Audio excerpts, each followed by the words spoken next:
Pada waktu saya mau berangkat ke kota Cirebon ini, saudara. Pada waktu saya ada di mobil, mau masuk mobil dan mau berangkat. Ada satu pesan Tuhan yang Tuhan tanam di dalam hati saya. Sebenarnya kalau kita lihat dan saya pada waktu mendengarnya, ini perkara yang simpel, perkara yang sederhana, perkara yang sudah sering untuk didengar. Sampai pada waktu saya mendengarnya, saya berkata begini, Tuhan, tetapi ini sudah terlalu sering. Tuhan berkata, ya, tetapi yang biasa itu, yang kadang-kadang terlalu sering justru dilupakan. Seringkali orang Kristen pengen dapat beritanya itu sesuatu yang wah begitu loh saudara. Ya, kalau beritanya tentang pelajaran firman yang sangat mendalam, langsung berkata, wah ini luar biasa, ini dahsyat, ini benar-benar hebat.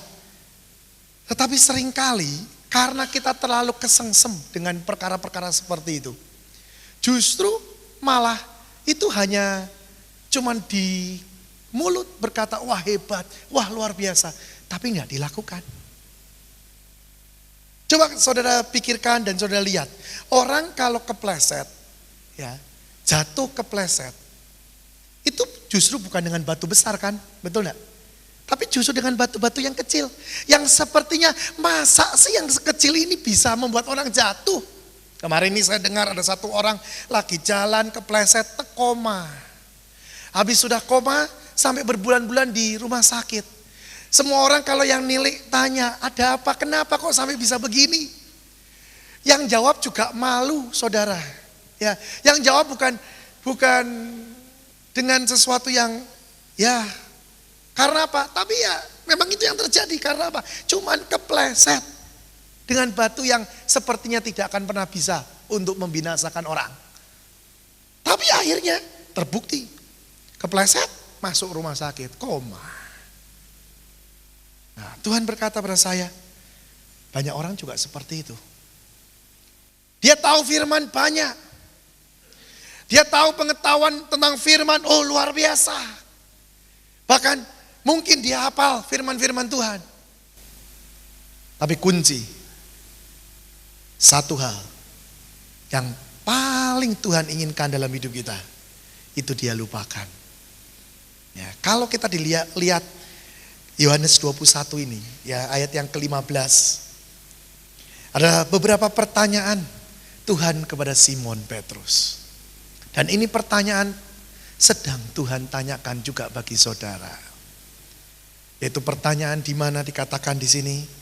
Mari kita baca ayat yang ke-15 mulai. Sesudah sarapan, Yesus berkata kepada Simon Petrus, Simon, anak Yohanes, apakah engkau mengasihi aku lebih daripada mereka ini? Jawab Petrus kepadanya, benar Tuhan, Engkau tahu bahwa aku mengasihi engkau. Kata Yesus kepadanya, gembalakanlah domba-dombaku. 16. Kata Yesus pula kepadanya untuk kedua kalinya, Simon anak Yohanes, apakah engkau mengasihi aku? Jawab Petrus kepadanya, benar Tuhan, engkau tahu bahwa aku mengasihi engkau. Kata Yesus kepadanya, gembalakanlah domba-dombaku. 17. Karena kata Yesus kepadanya untuk ketiga kalinya, Simon, anak Yohanes, apakah engkau mengasihi aku? Maka sedih hati Petrus karena Yesus berkata untuk ketiga kalinya, apakah engkau mengasihi aku? Dan ia berkata kepadanya, Tuhan, Engkau tahu segala sesuatu, engkau tahu bahwa aku mengasihi engkau.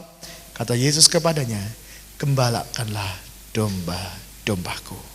Aku berkata kepadamu, sesungguhnya ketika engkau masih muda, engkau mengikat pinggangmu sendiri dan engkau berjalan kemana saja kau kehendaki.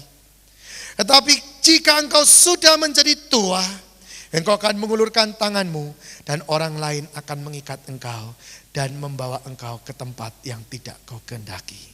Dan hal ini dikatakannya untuk menyatakan bagaimana Petrus akan mati dan memuliakan Allah. Sesudah mengatakan demikian, ia berkata kepada Petrus, ikutlah aku. Kalau saudara baca ayat ini sudah sering kan? Ya, kalau saudara dengar kata-kata Tuhan bahwa apakah engkau mengasihi aku, sudah terlalu sering. Bahkan mungkin Tuhan bertanya kepada saudara dan mungkin saudara berkata gini, Tuhan, aku tuh mengasihi engkau. Dan itu langsung jawabnya kita. Persis apa yang dialami oleh Simon Petrus. Simon Petrus pada waktu ditanya pertama kali, pada waktu ditanya kedua kali, dia tidak mikir saudara. Dia tidak akan sempat berpikir, tapi dia langsung cepat berkata-kata, aku mengasihi engkau Yesus. Dan saya percaya, semua orang di tempat ini pun kalau ditanya Tuhan, semua akan menjawab, aku mengasihi engkau Yesus. Mungkin yang kedua engkau mulai berkata, oh ya Yesus, buktinya aku ada di sini. Kalau aku tidak mengasihi engkau, mungkin aku sedang di luar. Mungkin aku sedang di tempat yang tidak benar. Ini bukti aku mengasihi engkau. Tapi Tuhan berkata itu gak cukup. Kenapa? Karena untuk mengasihi Tuhan, itu bukan hanya di bibir saudara. Ada jawaban Tuhan yang kalau engkau lihat, dan pada waktu aku pertama kali membacanya, aku tidak mengerti. Tapi pada waktu saya mulai berkata Roh Kudus maksudnya apa? Kenapa kok Tuhan langsung meneruskan kata-kata ini? Dan ternyata jawaban Tuhan itu ada di ayat yang ke-18. Ya, justru ini kuncinya. Kuncinya justru di ayat 18. Ayat 18 ini dikatakan begini, aku berkata kepadamu, sesungguhnya ketika engkau masih muda ini berbicara tentang apa? Bukan hanya perkara anak-anak muda, umurnya muda, tidak. Tetapi di sini mempunyai satu arti, Kristen awal. Kristen pengenalan akan Tuhan masih dangkal. Dikatakan di sini, kalau engkau masih muda, ketika engkau masih muda, engkau mengikat pinggangmu sendiri dan engkau berjalan kemana saja yang kau kehendaki.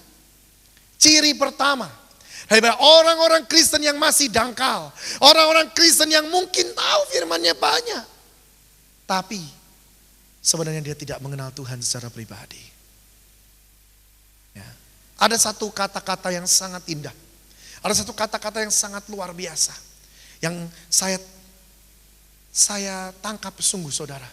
Dikatakan kalau kasih itu sempurna, ya kalau kasih itu sempurna, maka kasih itu akan terwujud di dalam kehidupan saudara. Nah, ini gak pernah bisa dipungkiri. Orang mungkin bisa berkata, aku mengasihi Yesus. Tapi cuma di mulut, itu gak bisa. Jadi kasih yang sempurna akan terwujud di dalam kehidupan saudara. Nah, dari kehidupan itu akan terlihat sebenarnya kau mengasihi siapa. Yang nomor satu dalam hidupmu itu siapa. Saya tidak menyalahkan, mungkin saudara berkata, tetap nomor satu adalah keluargaku. Saya tidak menyalahkan. Tetapi kalau saudara mau melangkah lebih dalam, saudara harus berkata, nomor satu dalam hidupku adalah Yesus. Keluarga nomor dua. Mungkin ini perkara yang tidak gampang. Tapi saya katakan, ini harus terjadi dalam hidup saudara.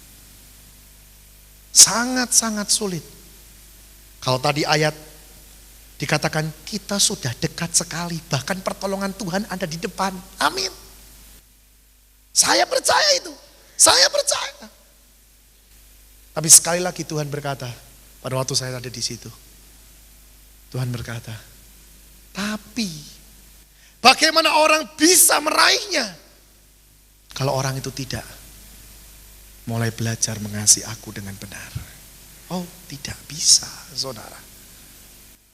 Kuncinya mengasihi Tuhan. Dan kalau kasih yang sempurna, itu akan terwujud dalam perbuatanmu, yaitu ketaatanmu kepada Tuhan. Yaitu cara berpikirmu adalah sama dengan apa yang Tuhan katakan dan pikirkan. Di sana terjadi satu keintiman antara engkau dengan Tuhan. Bahkan kemanapun engkau pergi, engkau bisa mewujudkan yang namanya Kristus hidup seperti apa dalam hidup ini. Sudah terlalu banyak saudara. Sudah terlalu banyak namanya orang ya punya predikat Kristen. Tetapi tingkah lakunya bukan anak Tuhan. Sudah terlalu banyak. Nah, kenapa sampai itu semua bisa terjadi? Kunci pertama di sini adalah apa? Keegoisan yang masih merajalela. Keegoisan yang masih bertahta. Bukan Yesus yang nomor satu dalam hidupnya. Tapi egois.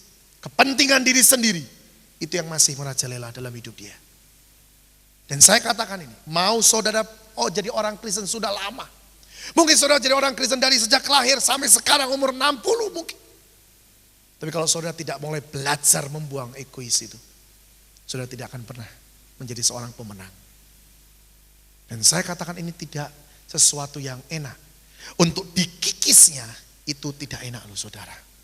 Pada waktu beberapa waktu yang lalu, saya belajar bersama dengan Tuhan di satu tempat. Dan Tuhan katakan sesuatu yang tidak enak. Ya, dan saya akan katakan pada saudara, karena ini cara yang terbaik, cara yang Tuhan pun alami di dunia ini untuk mendidik dan untuk membuat karakter Yesus sempurna. Dengar baik-baik, pada waktu Yesus turun ke dalam dunia, ya, dia melepaskan keatributan kealahan dia, dan dia menjadi manusia tulen. Mengerti maksudnya? Mengerti maksudnya saudara? Ya. Jadi pada waktu dia datang ke dunia, dia lepaskan yang semuanya dulu waduh pokoknya enak, dulunya tinggal memerintah semuanya ada. Dia lepaskan. Karena apa? Dia mau jadi contoh pada manusia. Bahwa harusnya kalau aku bisa, engkau pun bisa. Karena yang menyertai engkau dan aku sama. Mengerti saudara? Bahkan firman berkata, pada waktu Yesus di dalam dunia ini, kenapa kok bisa luar biasa? Kenapa kok bisa pada waktu dia melakukan segala-galanya sukses, tidak pernah gagal? Kenapa? Firman berkata, dia hanya melakukan apa yang Bapa suruh dia lakukan. Ingat, itu pelajaran tidak egois. Betul saudara? Ya. Itu pelajaran yang sangat dalam di dalam hal ketidakegoisan. Saya masih banyak harus belajar seperti itu.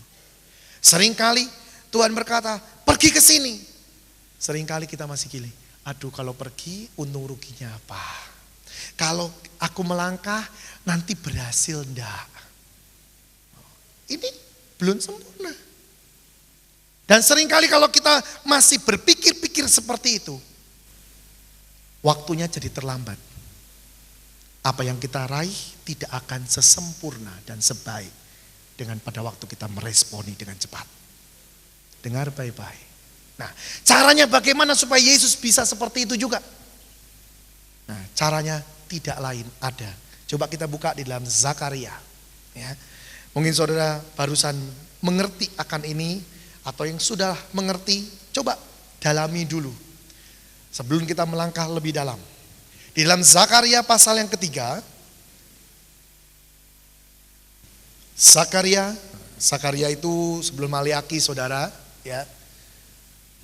Ya, jadi Matius mundur, Maliaki mundur lagi, Zakaria. Ya. Jadi gampang lah. Ya. Tapi memang jarang sekali difirmankan. Ya. Zakaria 3.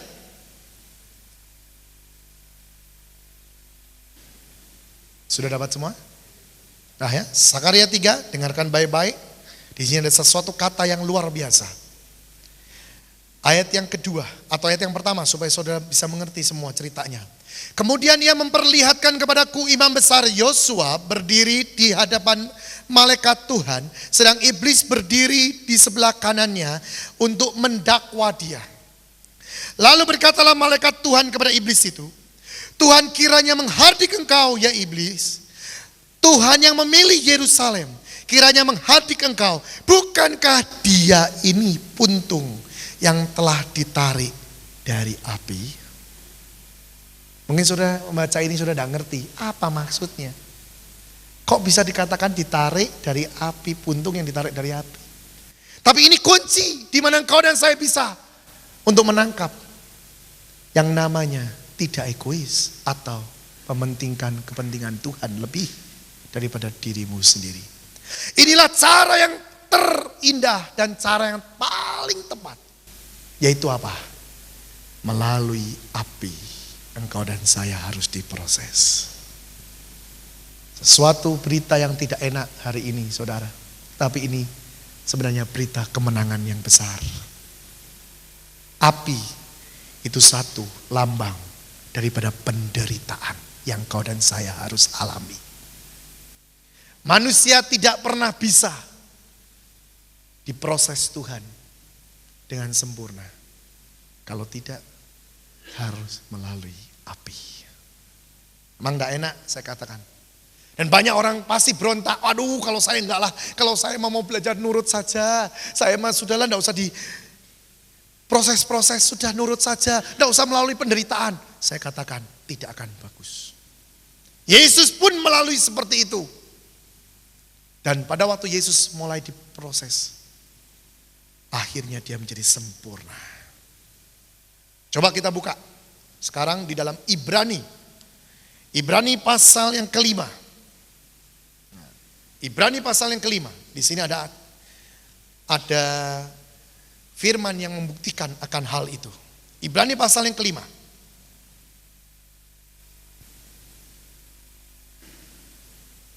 Makanya kalau menderita jangan komplain saudara. Ya, kalau menderita jangan protes. Kalau saudara protes makin lama makin tidak jadi saudara.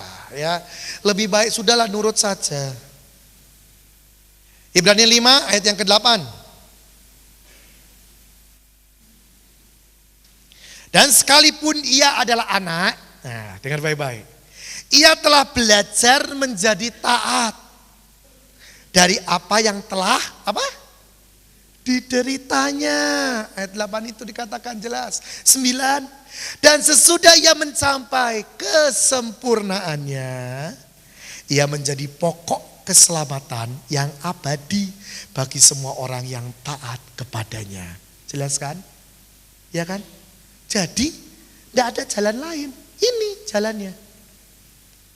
Nah sekarang mungkin saudara berkata, tapi kan tidak enak. Siapa yang bilang bahwa penderitaan itu enak? Tidak ada yang enak saudara. Nah mungkin saudara berkata, kenapa sih kok harus seperti itu? Saya buka satu hal. Manusia sebenarnya itu indah. Manusia diciptakan menurut gambar dan rupa Allah. Amin. Betul? Ya, itu luar biasa. Bahkan pada waktu penciptaan manusia, Bapa sendiri berkata, baik mari kita bikin menjadi seseorang yang luar biasa. Gambar dan rupa yang sama dengan Bapa di surga. Tapi karena dosa demi dosa, hancurlah karya yang indah itu. Dan saya katakan, sekarang kalau saya bilang sama saudara, saudara dengan binatang, saudara lebih bagus mana? Saudara atau binatang? Ayo. Vina bilang, saya lebih bagus. Iya. Nah, semua pasti gak ada yang mau. Dibilang lebih bagus binatang, betul? Betul kan? Tapi Bapak di surga menyuruh kita belajar justru dari mana? Ayo, dari binatang-binatang. Nah, mengerti enggak? Coba terbuka enggak? Dulu kita punya derajat yang tinggi. Karena dosa, hancur, justru sekarang kita harus belajar dari binatang. Pada firman Kejadian 1 dikatakan, manusia harus menguasai binatang. Lu kok kebalik? Saudara harus tahu betapa saat ini hancurnya manusia itu seperti apa. Hal-hal inilah yang menyebabkan Tuhan lihat, kalau engkau tidak diproses dari penderitaan, engkau tidak akan kembali masuk dalam kesempurnaan yang sejati. Kalau saya tanya pada saudara hari ini, siapa yang mau menderita? Waduh, sedikit mungkin yang angkat tangan. Ya, betul? Kemarin pagi saya berdoa dengan beberapa orang. Pada waktu doa itu, saya bisa berkata seperti ini. Tuhan, jangan berikan aku kelimpahan. Kalau aku didapati tidak benar di hadapan-Mu. Pada waktu itu semua yang berdoa dulunya amin, amin, semua jadi diem. Tidak ada yang berkata amin lagi, semua diem. Saya jadi bingung, loh ini orang kok jadi diem seperti tidak ada orang. Loh kenapa? Ya. Pada waktu itu saya sampai berdoa, saya berkata, loh Tuhan kok diem semua ya Tuhan. Tidak ada yang mengaminkan kata-kataku.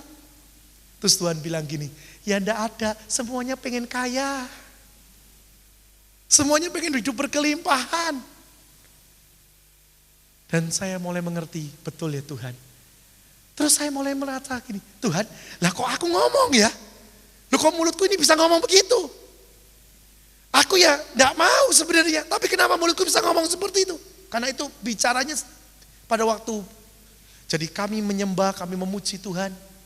Pada waktu itu saya mulai bernubuat dan saya ngomong seperti itu. Dan pada waktu itu Tuhan berkata, itu kata-kataku.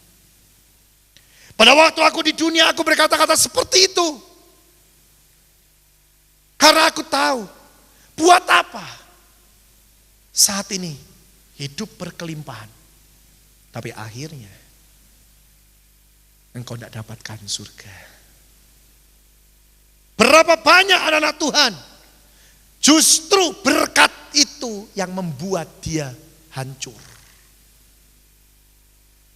Coba renungkan, kalau engkau bisa berkata ini, berarti engkau bisa menangkap visi dan apa yang Tuhan taruh dalam hati dia. Seringkali jujur kita berkata, kelimpahan Tuhan, aku mau kelimpahan, kelimpahan, kelimpahan. Tapi engkau tidak minta untuk engkau diproses Tuhan. Dan Tuhan berkata, oh bisa engkau dapat. Kalau engkau rajin bekerja, engkau pasti hidup berkelimpahan. Tapi apakah itu pasti menjamin kau masuk surga? Saya mau katakan saudara, ini bukan perkataan yang biasa. Tapi pada waktu saya mulai merenungkan, Tuhan berkata, itu yang terbaik. Saya pernah dengar satu orang, hamba Tuhan, jalan kaki gak punya apa-apa. Dia lihat yang namanya sepeda, saudara, sepeda. Dia lihat dan dia bilang, Tuhan kasih aku sepeda sih. Kalau kau kasih sepeda, itu loh Tuhan, aku bisa pelayanan ke jemaat yang lebih jauh-jauh. Gerejamu pasti akan mulai berkembang lebih luar biasa lagi. Dia berdoa, luar biasa, Tuhan kasih sepeda. Ya. Dia mulai bersepeda. Waduh, dia senang dan bersepeda. Apa yang terjadi saudara? Ini kejadian sungguh. Cuman saya tidak tahu tepatnya di mana. Dia bersepeda kemana-mana. Nggak tahu. Suatu hari dengar kabar. Maaf, dia mati ditabrak mobil. Duh, kok bisa? Pada waktu semua merenungkan, semua berkata, coba gak dapat sepeda. Loh betul gak? Gak ada yang namanya ditabrak mobil. Loh. Karena apa? Kalau udah dapat sepeda dia jalan kaki. Nah, ini satu kesaksian yang mungkin membuat saudara, iya juga. Iya betul, dan itu banyak terjadi dalam dunia ini seperti itu. Orang meminta dan akhirnya Tuhan kasih. Tapi justru berkat itu yang membuat kehancuran dalam hidup dia. Kita tidak menyalahkan hamba Tuhan ini, nggak tahu ya, mungkin waktunya sudah selesai dan memang sudah waktunya untuk dia meninggalnya seperti itu, sudahlah. Tetapi seringkali berkat itu justru yang menghalangi seseorang dekat kepada Tuhan. Coba koreksi, kalau kau mau nerima kemuliaan Tuhan, bebaskan dirimu dari pikiran keegoisanmu. Pengen kaya, pengen berhasil, Pokoknya segala cara aku halalkan. Yang penting berhasil. Nah, terus saya mau tanya, kalau orang ngomong begitu, Tuhannya di mana? Tuhannya sebelah mana? Nah, pokoknya aku pengen anak-anakku berhasil. Baik. Tetapi yang terpenting, engkau sudah belum memperkenalkan Tuhan kepada anak-anakmu. Ini yang terpenting. Makanya saudara, kita mau belajar. Saya pada waktu dapat ini, saya berkata, Tuhan berat. Saya bilang, mana ada orang minta untuk diproses dengan penderitaan. Tapi Tuhan berkata, aku diproses dari penderitaan. Bahkan keluargaku pun yang terakhir berkata, aku ini orang yang tidak waras. Tapi tetap aku hanya memandang kepada Bapa. Tapi anak-anak atau Kristen anak-anak adalah Kristen yang tidak bisa begitu. Apa ciri Kristen anak-anak kembali? Yang kedua, Kristen anak-anak mementingkan yang namanya nama. Mementingkan yang namanya kepopuleran. Jadi mementingkan yang namanya harus terkenal. Namanya harus dikenal. Masa aku nanti jadi orang diomong orang, tidak benar. Dengar baik-baik. Kalau engkau masih mementingkan seperti itu, engkau berarti masih Kristen anak-anak. 3, Kristen kanak-kanak. Kristen yang masih malu mengakui Tuhan di depan umum. Nah, ini ada 3 tingkat. Ya, saya mau ajarkan sedikit pada saudara karena Tuhan ingatkan. Coba buka di dalam Kidung Agung. 3 tingkat mengasihi Tuhan. Jarang orang membuka yang namanya Kidung Agung. Karena kitab Kidung Agung ini susah untuk dikhotbahkan sebenarnya saudara. Tapi sebenarnya ini sangat punya kedahsyatan yang sangat luar biasa. 3 taraf mengasihi Tuhan. Kidung Agung pasal yang kedua. Nah, saudara nanti boleh bacalah dalamnya. Tapi saya mau katakan tingkat yang pertama mengasihi Tuhan. Ayat yang ke-16. Nah, sekarang nanti saudara koreksi hatimu. Ya, saudara di tingkat 1, tingkat 2, atau tingkat 3. Ya.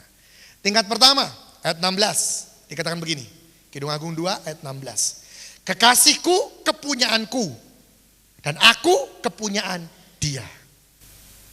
Tingkat pertama, orang Kristen yang mengasihi Tuhan tingkat pertama adalah orang Kristen yang masih ada egoisnya.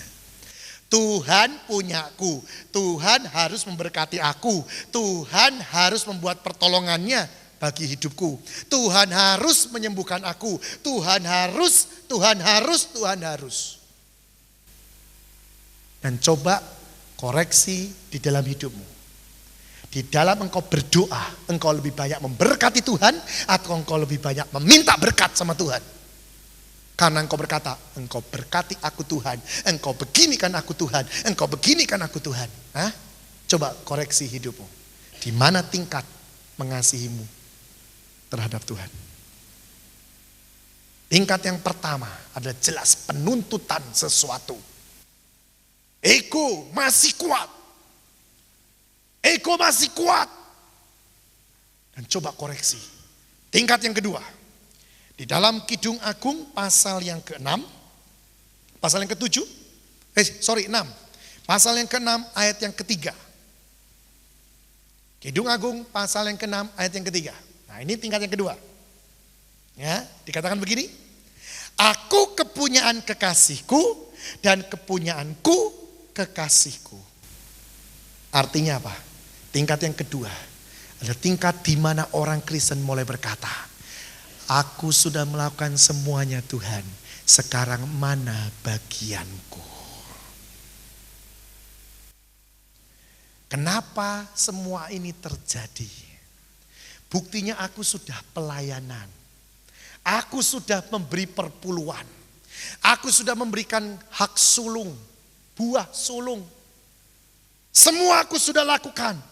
Kenapa aku harus menderita? Kenapa proyekku gagal? Aku sudah mengasihi engkau, kenapa buktinya aku justru menderita seperti ini?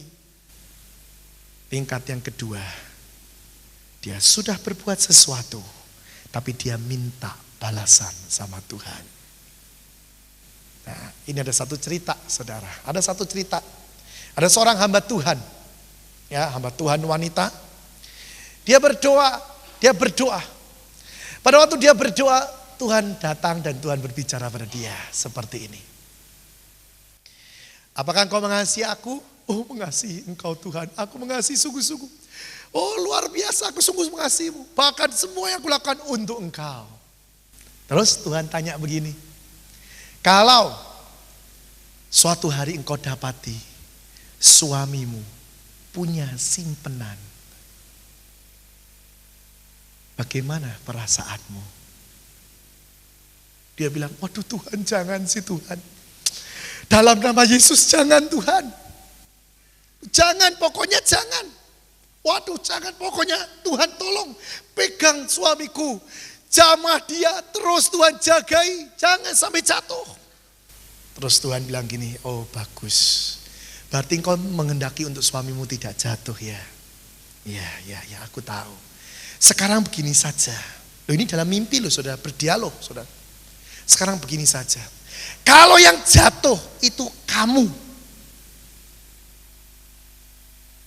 apa jawabanmu? Langsung hamba Tuhan ini bilang, waduh lebih lagi, jangan Tuhan. Aku ini punya banyak anak buah. Yayasanku sudah diberkati Tuhan. Semuanya sudah. Dan kami sudah banyak berbuat tentang Engkau. Kami sudah melakukan segala-galanya, enggak ada celah. Dan apa yang kau perintahkan pada kami, sudah aku perbuat. Masa aku jatuh? Jawaban itu bagus kan? Betul enggak? Pada waktu itu Tuhan bilang, engkau tidak lulus. Mengerti maksudnya saudara? Mungkin saudara tidak terlalu mengerti. Tapi saya akan jelaskan. Kenapa? Karena dia harusnya naik di level 3. Tapi pada waktu dia di level 2, ujian. Tidak nyampe ke level 3, saudara. Karena di level 3, coba saudara baca. Kidung Agung pasal yang ke-7, ayat yang ke-10. Di level 3, apa yang dilakukan? Kata-katanya cuma begini. Kepunyaan kekasihku aku. Ngerti saudara? Enggak ada kata-kata lain. Cuma dikatakan kepunyaan kekasihku siapa? Aku. Artinya apa? Aku ini sudah tidak punya siapa-siapa lagi. Jadi punyanya Tuhan mutlak. Aku sudah tidak punya hak lagi untuk minta. Aku sudah tidak punya hak lagi untuk menuntut apapun. Kalaupun Tuhan suruh aku melakukan apa, aku akan berkata ya. Biarpun aku harus mengalami penderitaan, aku akan berkata, ya Tuhan. Tingkat ketiga, ada tingkat yang paling berat. Jangan saudara memikir, waduh Tuhan, aku tidak nyampe di situ. Saya mau katakan, saudara bukan sendiri, tapi saudara bersama dengan Tuhan, Roh Kudus. Amin. Saudara pasti bisa sampai di taraf ini. Bagaimana caranya? Kalau saudara punya kehancuran hati. Raja Daud pernah berkata seperti ini di Mazmur 51. Pada waktu dia hancur hatinya, dia berkata, korban sembelihan pun tidak engkau kenan, tetapi hati yang hancur itu engkau berkenan. Kenapa? Karena seseorang yang sudah mempunyai hati yang hancur, orang itu akan berkata, I am nothing Lord. Saya tidak ada apa-apanya, kalau aku hidup pun hanya anugerah daripadamu. Aku nggak bisa apa-apa. Kalau aku bisa, semuanya engkau. Kalau engkau tuntun aku ke lembah kekelaman, asal bersama dengan engkau, aku pasti keluar sebagai pemenang. Bukan karena kekuatanku sendiri. Ada satu hamba Tuhan ngomong begini saudara. Boleh bawa aku kemanapun. Sampai ke penjara kemanapun, boleh. asal satu, engkau bersama dengan aku. Selesai. Pada waktu saya mengerti itu, saya tidak masuk di pikiran saya. Saya bilang gini, waduh ini hamba Tuhan terlalu top, terlalu luar biasa ngomongnya. Tapi apa benar enggak? Dan dia alami. Tapi dia berkata, kalau itu memang jatahku, aku siap. Dan betul, penuh dengan kemuliaan.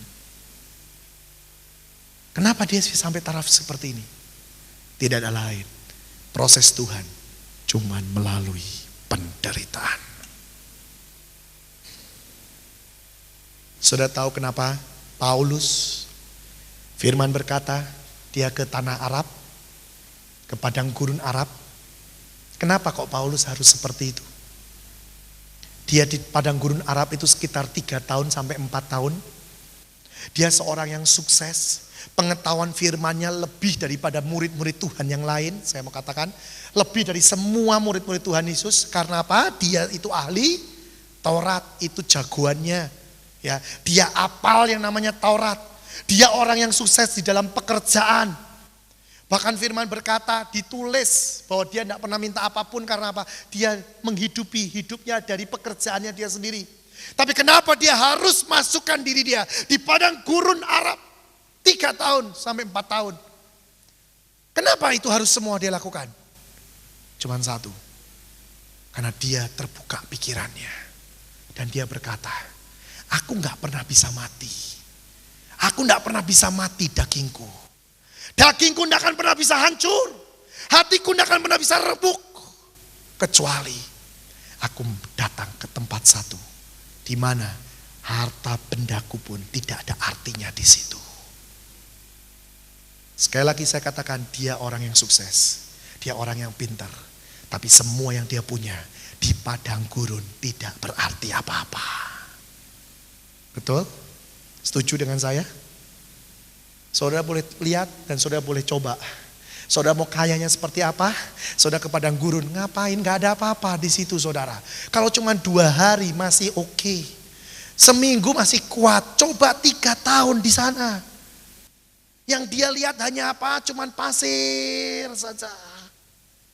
Dia tidak bisa seenaknya. Kalau di kota dia mau beli apa langsung keluar uang. Langsung dia bisa beli. Di padang gurun dia gak bisa. Mungkin dia tunggu sampai ada kafilah yang datang. Baru dia bisa beli.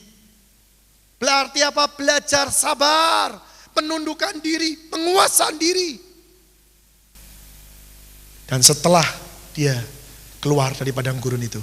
Dia buat yang namanya kitab Ibrani dan semuanya. Saya mau katakan pada saudara.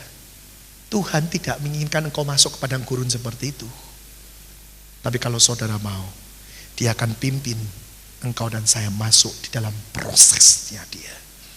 Biarpun itu melewati api, biarpun itu melewati penderitaan. Tapi kalau engkau bisa mengucap syukur, engkau bisa mengerti makna dan apa gunanya, maka engkau bisa berkata, terima kasih Tuhan. Karena satu hal saya mau katakan, makin berat seseorang dan makin bisa mengucap syukur, makin akan cepat proses itu terjadinya. Dan engkau keluar sebagai pemenang. Makin engkau komplain, makin protes, itu waktu makin lama, makin lama, makin lama. Terserah pada saudara saat ini. Saudara mau cepat, tepat, atau saudara mau lama? Semua pasti pengennya cepat. Apalagi tipe yang kayak saya, ya, tidak pernah mau nunda. Pokoknya cepat, kadang-kadang kecepatan semuanya saudara. Ya. Tetapi seringkali kita ngomong pengen cepat, tapi pada waktu Tuhan proses, kita sudah berkata, Tuhan tidak kuat, Tuhan ampun, Tuhan ampun. Buat apa? Mari saat ini engkau mengerti, kasihmu sudah level di mana. Kembali kepada Yohanes tadi. Ya, kembali kepada Yohanes tadi. Di sini pertanyaan Yesus 3 kali. Mungkin ini berkenaan dengan Petrus menyangkal Tuhan 3 kali. Tetapi sebenarnya intinya bukan hanya di situ. Tetapi intinya adalah di sini. Ada 3 fase di dalam kehidupan manusia. Kanak-kanak, remaja, pemuda, dan sesudah itu menjadi dewasa. 3 hal. Tubuh saudara dan saya juga ada 3. Tubuh, jiwa, dan roh. Nah, seringkali rohnya kudus, tapi tubuhnya dan jiwanya belum kudus. Nah, pada fase yang kedua, pada waktu fase remaja dan pemuda ini, saudara ini disatukan. Tubuh, jiwa, dan roh mulai Tuhan satukan. Menjadi satu. Karena apa? Nanti kalau sudah dewasa, ini adalah sesuatu penyatuan yang sangat luar biasa. Banyak orang jatuh di dalam remaja dan pemuda. Dan coba lihat dalam kehidupan sehari-hari. Kehidupan di dunia ini. Dosa banyak dibuat oleh orang apa? Tuh, jujur saja lah. Ya kan? Tidak, yang sudah tua, yang sudah jalannya sudah susah. No. Ya ada sih mungkin 1001 ya, masih yang berbuat dosa, masih ada ya, saya tahu masih ada, tapi sudah jarang. Tapi kalau yang remaja, yang pemuda, ini yang atau pemudi, wow itu rasanya gudang dosa. Loh ya betul. Ya. Dan kalau kanak-kanak, ya dosanya ya ada, tapi tidak sebanyak pada waktu fase yang kedua ini. Dan Yesus pun berkata seperti itu untuk Simon. Fase yang kedua ini juga gampang untuk berkata, Simon berkata, aku mengasihi Yesus. Coba lihat anak-anak muda, coba lihat orang-orang Kristen yang masih muda-muda di dalam mengenalkan Tuhan. Gampang untuk berkata, Tuhan aku mengasihimu, Tuhan aku siap untuk melayani engkau. Tapi kalau sudah diproses, gampang juga berkata, aku gak kuat Tuhan, aku mundur. Loh, betul kan? Banyak terjadi seperti itu. Nah saudara ini di mana? Apakah cepat untuk berkata ya, habis itu cepat juga berkata tidak? Atau saudara mulai belajar, tujuanku tidak stop di situ. Tujuanku adalah menjadi dewasa di dalam Kristus. Saya pelajari sesuatu yang sangat luar biasa saudara. Yaitu kehidupan daripada burung Raja Wali. Saya akan buka sedikit ya. Kehidupan daripada burung Raja Wali itu sangat luar biasa. Ya, kalau saudara cari di buku pelajaran-pelajaran, tidak cukup cuman di VCD tentang kehidupan Raja Wali. Tidak, tapi ada satu buku khusus pelajaran tentang Raja Wali. Dan pada waktu saya belajar, waduh sangat luar biasa. Ya. Kenapa saudara? Kehidupannya sama dengan manusia. Hampir sama. Dan dikatakan pada waktu burung Raja Wali itu, ya, sudah beranjak dewasa, dia itu tidak cepat-cepat menikah. Tetapi dia mulai melatih diri dulu. Melatih diri dalam menangkap mangsa. Jadi pada waktu dia sudah mulai beranjak dewasa, dia mulai melatih yang namanya melihat mangsa itu bagaimana. Caranya untuk menukik dan mengambil mangsa itu bagaimana. Nah, tapi anak-anak zaman sekarang enggak. Ya, anak zaman sekarang ya enggak lihat, enggak nanya Tuhan, enggak tanya Tuhan, langsung pokoknya cepat kawin. Ini sudah kelewatan saudara. Ya, itu enggak prinsip firman sebenarnya. Ya, prinsip firman sebenarnya seperti kehidupan daripada burung Raja Wali. Di mana apa? Mulai beranjak dewasa, mulai belajar yang namanya menangkap mangsa, belajar yang namanya kerja bersama dengan Tuhan bagaimana. Dan saudara tahu, mereka butuh waktu sekitar 3 tahun untuk belajar seperti itu. Dan saudara tahu kecepatan daripada menangkap mangsa. Saudara mungkin kaget pada waktu mendengarnya. Di buku itu ditulis, kecepatan Raja Wali dalam menangkap kelinci, kecepatan Raja Wali dalam menangkap ikan, itu yang tercepat mencapai 320 km per jam. Makanya mangsa yang dia tangkap tidak akan mungkin gagal.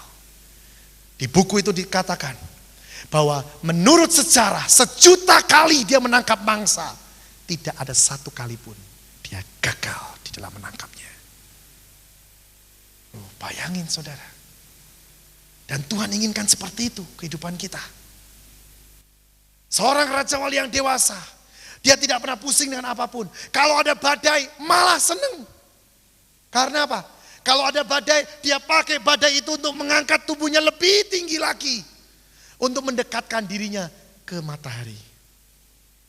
Sesudah dari atas, dia akan lihat ada apa yang bisa dia ambil untuk dimakan. Demikian juga saudara di dalam kekristenan. Kalau saudara mau diberkati Tuhan, di dalam firman-Nya, di dalam perjanjian lama dikatakan, Tuhan yang memberkati kita semua. Yang membuat kaya itu Tuhan. Dan kalau saudara sebenarnya mau hidup berkelimpahan, saudara harus naik ke atas. Pada waktu saudara dekat dengan Tuhan, saudara akan diberitahu apa yang harus engkau lakukan. Dan engkau akan dapatkan hidup berkelimpahan bersama dengan Dia.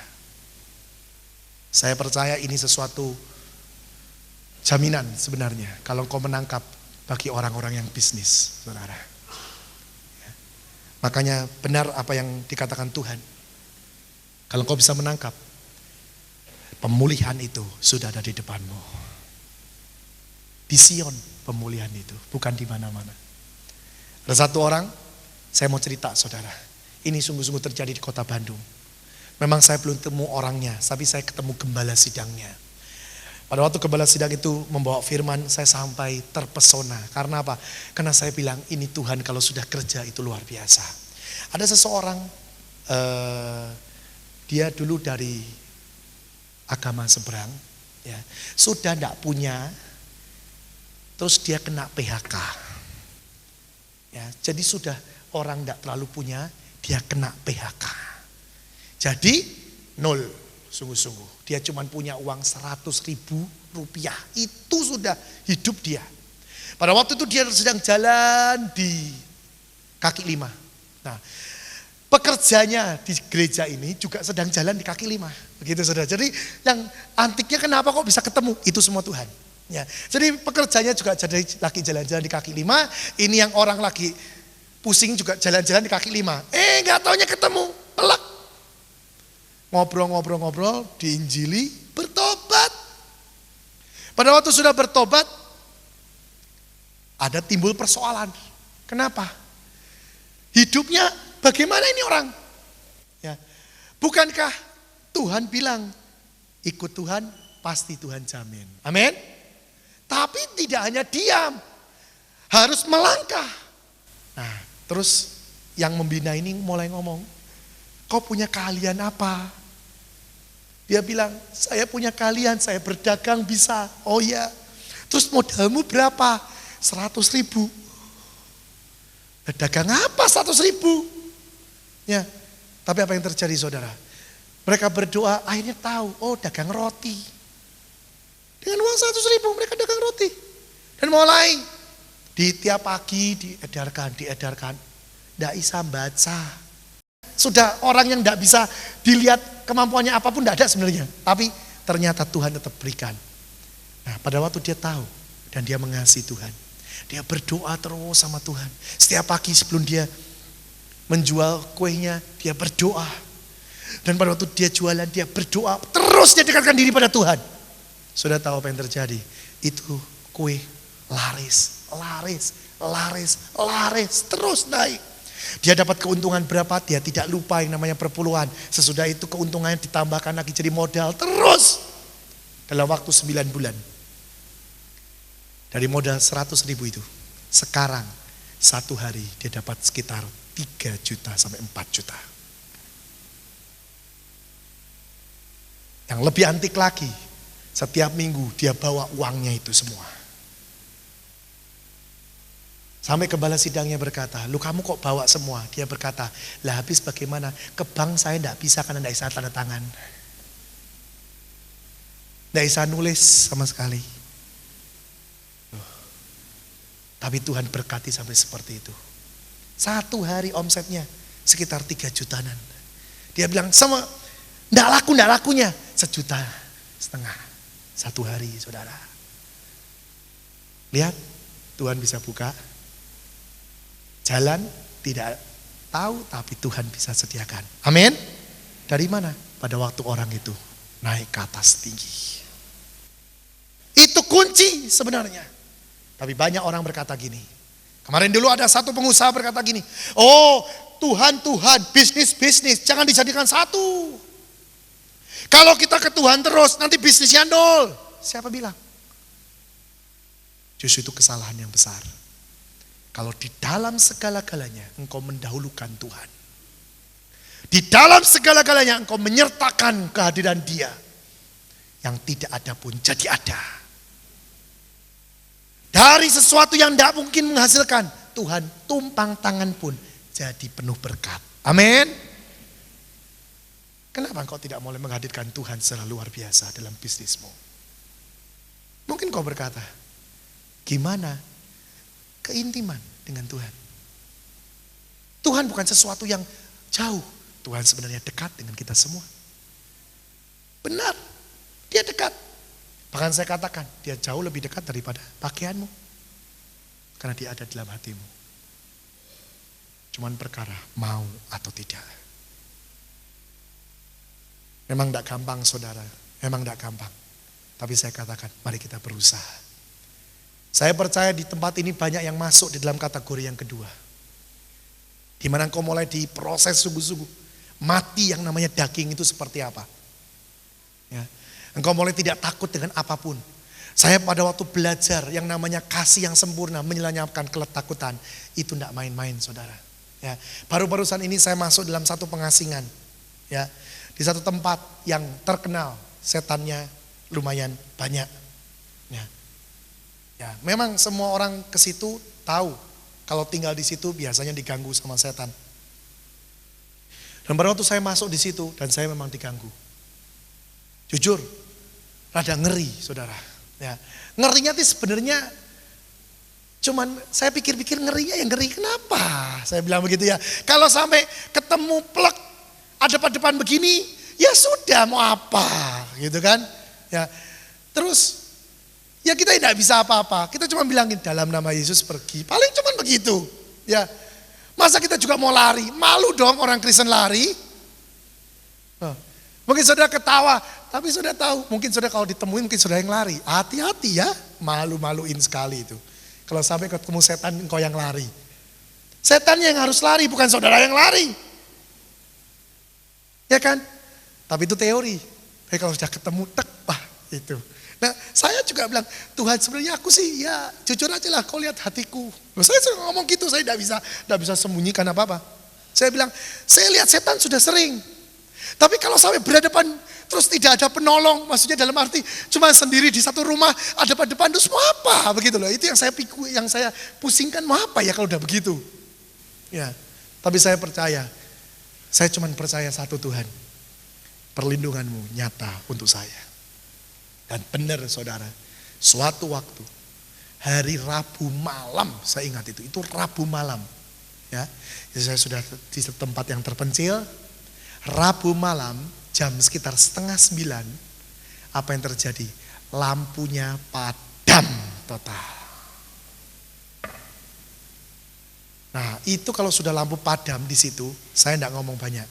Untuk tangan begini aja nggak kelihatan. Tangan begini aja gak kelihatan saudara. Jadi pada waktu padam pelek lah saya bilang ini dia. Haleluya. Ketemu sisan lah sudah ayo. Tapi pada waktu saya bilang gitu ya saudara. Aneh. Pada waktu saya mulai menyembah Tuhan. Ada sesuatu pengcoveran yang saya rasakan real. Mungkin saudara percaya gak percaya. Tapi saya merasakan seperti saya tuh di dalam botol. Ada satu pengcoveran yang luar biasa. Nyata. Bahkan saya berkata begini, seumur hidup Tuhan, ayah saya pernah berkata bahwa orang Kristen itu di cover. Tapi saya belum ngalami secara real. Kemarin saya ngalami sungguh. Jadi benar, ada pengcoveran itu ada. Jadi pada waktu itu saya bisa lihat, oh seperti ini. Dan saya merasakan damainya luar biasa. Saya merasakan sesuatu ketenangan yang luar biasa. Dan Tuhan bilang, engkau tahu? Sebenarnya aku tidak pernah meninggalkan engkau. Orang mau berbuat jahat, gak bisa. Orang membuat engkau rugi, gak bisa. Karena apa? Engkau ada di dalam kehidupanku. Tetapi kenapa saudara dan saya kadang-kadang gagal? Saudara keluar. Saudara melakukan semua itu sendiri. Akhirnya engkau gagal. Coba renungkan. Tuhan itu terlalu besar, saudara. Dan saya mulai melihat, aduh luar biasa sekali. Kasihnya itu melingkupi kita itu tidak main-main, saudara. Ya. Tadi kita nyanyi, oleh darah anak. Kesaksian kita. Kesaksian dari apa? Coba saya tanya. Kalau nyanyi, oleh darah anak domba, oleh kesaksian kita. Kesaksian apa? Firman? Dan apa? Pada waktu kau mengalami penderitaan dan kau bisa menang. Kesaksian itu yang membuat iblis sebentar. Nyanyinya enak, ngalaminya haleluya. Saudara, saya pada waktu nyanyi itu gini, wah semangat, saya ikut semangat. Dalam hati loh, Roh Kudus ngomong gini, bagus ya, siap ya. Siap apa? Lah itu ngomongnya, oleh kesaksian kita, kita loh. Iblis dikalahkan, kuasanya apa? Dihancurkan. Kapan? Pada waktu saudara berkata, Yesus hidup. Pada waktu saudara berkata, luar biasa ya, aku bisa menang, aku bisa keluar ini dan jadi pemenang. Hancur dia, hancur masa kegelapan. Firman berkata, pada waktu kau menghadirkan Yesus, yang tidak benar, yang tidak kudus itu akan lari. Amin. Tetapi kalau kau ngomel pada waktu masalah, pada waktu kau ada masalah kau protes, apakah kau bisa bersaksi? Tidak pernah bisa. Setan malah bersuka cita.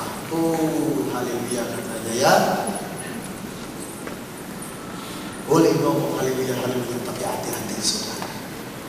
Makanya saudara, kita harus belajar. Tidak ada lain. Engkau dan saya harus menderita. Harus menderita saudara. Tapi penderitaan yang bukan dibuat-buat. Dan penderitaan yang sudah seizin dia. Amin. Karena firman-Nya berkata, dia tidak akan membawa kita lebih daripada kemampuan kita. Loh, betul kan? Luar biasa. Semuanya sudah dia ukur. Kalau memang kau sudah waktunya menang, dia berikan dan pasti kau akan keluar sebagai pemenang. Sebenarnya setan itu pengen menghancurkan kita terus, saudara. Tapi kalau kita benar, kita akan pernah hancur. Sudah berkali-kali dalam hidup saya, setan itu mau membunuh saya. Benar. Yang terakhir kali pada waktu saya masuk dan saya pergi pengasingan. Pada waktu itu saya mau berangkat, saya hati sudah enak. Saya mau berangkat, hati tidak enak. Padahal saya sudah berkata kepada orang yang pemerintah di situ ya, atau yang berkuasa di situ, saya masuk pengasingan. Tapi hati saya tidak enak. Kami berdoa. Tuhan bilang, jangan sekarang, besok pagi, berangkat pagi-pagi. Saya bilang, kenapa Tuhan? Nanti kamu tahu. Sudah tahu? Saya tidak tahu. Pada waktu itu saya tidak tahu. Kami nurut, saya nurut. Besok pagi-pagi jam 7 saya. Karena masih jam 7, jadi saya santai-santai. Tidak di mobilnya, tidak ngebut-ngebutan, tidak cepat. Ya, santai saja. Sampai di tempat pengasingan, saya kasih mobil saya dan saya masuk. Selamat, tidak kurang soal apa. Nah, setelah beberapa hari, seminggu, saya keluar. Ternyata Tuhan ingin tunjukkan sesuatu. Pada waktu saya ketemu dengan yang mengurus mobil saya, dia bilang gini, kamu ini disayang Tuhan. Lalu saya bilang, disayang Tuhan apa? Kamu kan sering jalan cepat. Iya, kamu sekarang pakai mobil. Kamu dengan kecepatan 130 lah di jalan tol. Pasti kamu mengalami kecelakaan. Terus saya bilang, kenapa? Mobil saya bagus. Dalam arti semuanya bagus, tidak ada apa-apa. Dia berkata, saya pun lihat bagus. Tidak ada apa-apanya karena tidak kelihatan. Ternyata apa saudara? ternyata ban saya itu bagus, kembangannya masih tebal, tapi saya tidak tahu di dalamnya, sebelah dalam itu sudah habis, dan itu cuma ngambil kira-kira cuma sedikit sekali, bahaya. Dan dia bilang, pada waktu saya spuring tidak kelihatan, tetap, tapi pada waktu saya baru saya tahu. Saya baru tahu, dan Tuhan bilang, kenapa saya suruh lihat kamu pagi-pagi?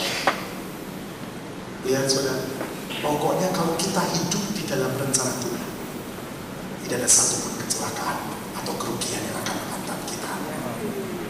Bahkan luar biasa, berkat itu ngalir terus. Kenapa? Saya keluar, saya diganti bannya sama saudara Simon di sini. Loh, tidak perlu saya ganti, dia yang ganti loh saudara. Loh, saya bilang gini, sudah tak bayar berapa? Dia bilang, enggak, Tuhan bilang saya suruh beli. Loh, berkat tetap ngalir, biarpun tidak khotbah, istilahnya begitu. Kalau kita dekat sama Tuhan. Amin. Itu kuncinya saudara, itu kuncinya. Jadi jangan saudara gini, Tuhan tolong berkati aku. Buat apa begitu? Kalau tidak hidup berkenan. Mulai saat ini masukkan hidupmu, diproses oleh Tuhan secara luar biasa.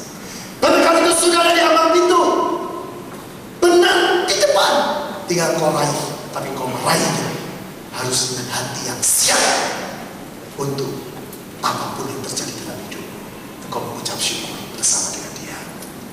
Satu hal saya mau katakan kepada saudara, bulan 1 sampai sekitar bulan 7 atau 8 tahun ini tahun di mana Tuhan akan mengulang kegagalan di tahun kemarin.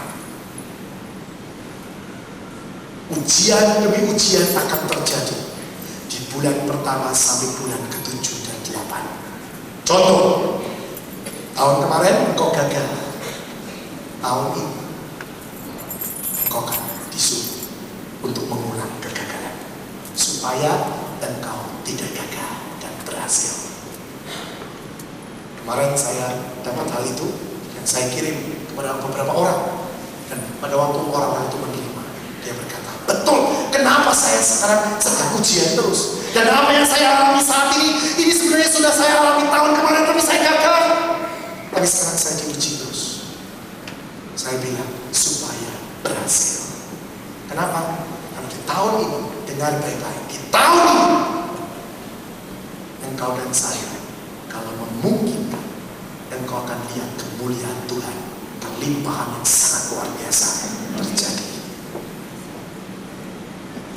Tergantung saudara bisa menangkap atau tidak, dan kemuliaan itu tidak akan pernah terjadi kecuali engkau harus menang dulu di dalam ujian. Makanya benar apa yang Ibu Nyali tadi dapat, di depan betul, tapi di depan itu ada ujian. Engkau berhasil, engkau bisa mengambilnya.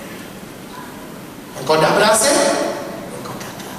Ujian lagi, sampai engkau berhasil, engkau bisa mulai. Siap dan siap, mari siapkan diri sungguh-sungguh. Satu pertanyaan lagi saya tanyakan kepada saudara. Mungkin di tempat ini ada yang bertanya seperti ini. Kalau kita harus tunduk sama Tuhan, kalau kita harus mengikuti Tuhan secara total, kenapa Tuhan kasih kita otak? Banyak kali anak-anak Tuhan bilang, ya sudah toh, gak usah dikasih otak lain, nanti kan semua pasti nurut. Sekarang saya mau katakan pada saudara, kenapa Tuhan berikan kita pikiran? Karena Tuhan tidak mau jadikan saudara itu robot. Ingat, kita diciptakan lebih tinggi derajat daripada binatang dan segala-galanya. Dan ketinggian itu karena apa? Kita dapatkan pikiran. Amin. Kita dapatkan akal budi.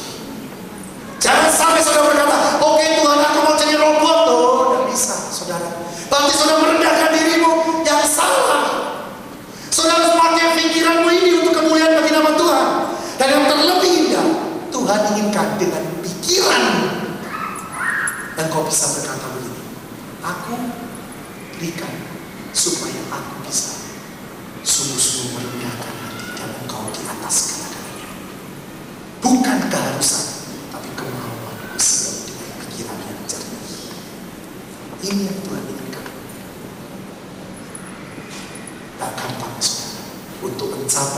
kedewasaan, ada proses. Nah, ciri-ciri daripada dewasa apa? Di sini jelas dikatakan. Mari kita baca sebagai ayat-ayat yang Tuhan inginkan untuk kita punya. Ayat yang ke-18 B.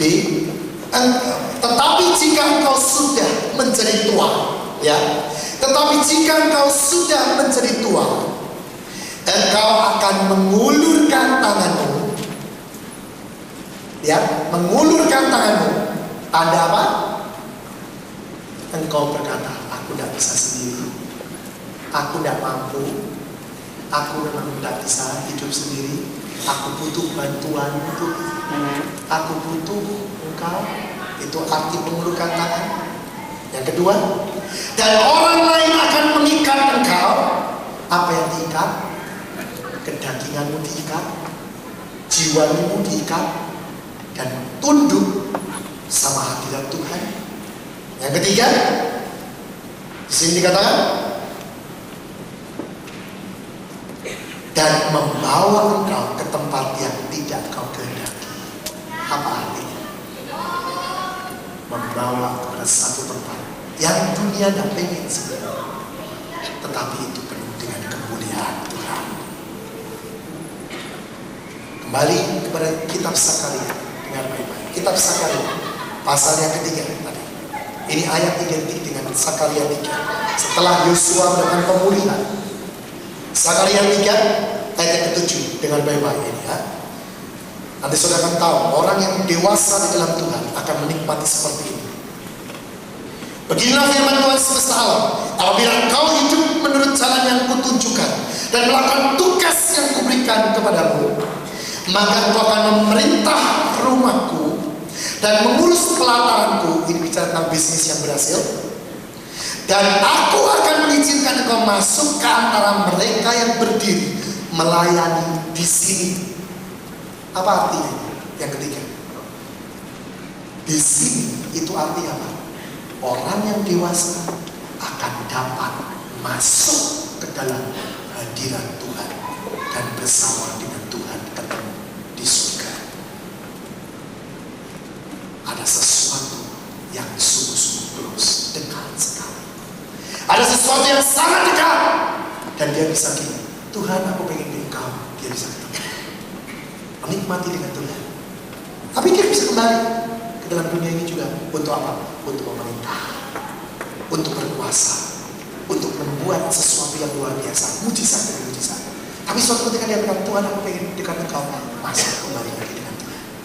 Dan itulah dewasaan rohani yang total. Makanya saya berkata, mari kita berlomba saat ini. Saya tidak lebih dari saudara, saya manusia biasa juga. Mari kita sama-sama berlomba. Jangan saudara berkata gini, aku masih muda, yang menang nanti orang tua. Siapa tahu kita yang muda, kita yang menang. Tidak membuka satu kemungkinan. Asal saudara latih dirimu melangkah. Jangan takut dengan namanya penderitaan. Apapun penderitaan, kalau itu sudah kehendak Tuhan, itu pasti indah akhirnya. Amin. Tiada kemuliaan tanpa penderitaan. Tiada mahkota tanpa penderitaan. Yesus pun berkata, aku dapatkan mahkotaku pada waktu setelah aku menderita. Saudara saya harusnya, makanya untuk berkata, aku mau seperti Yesus itu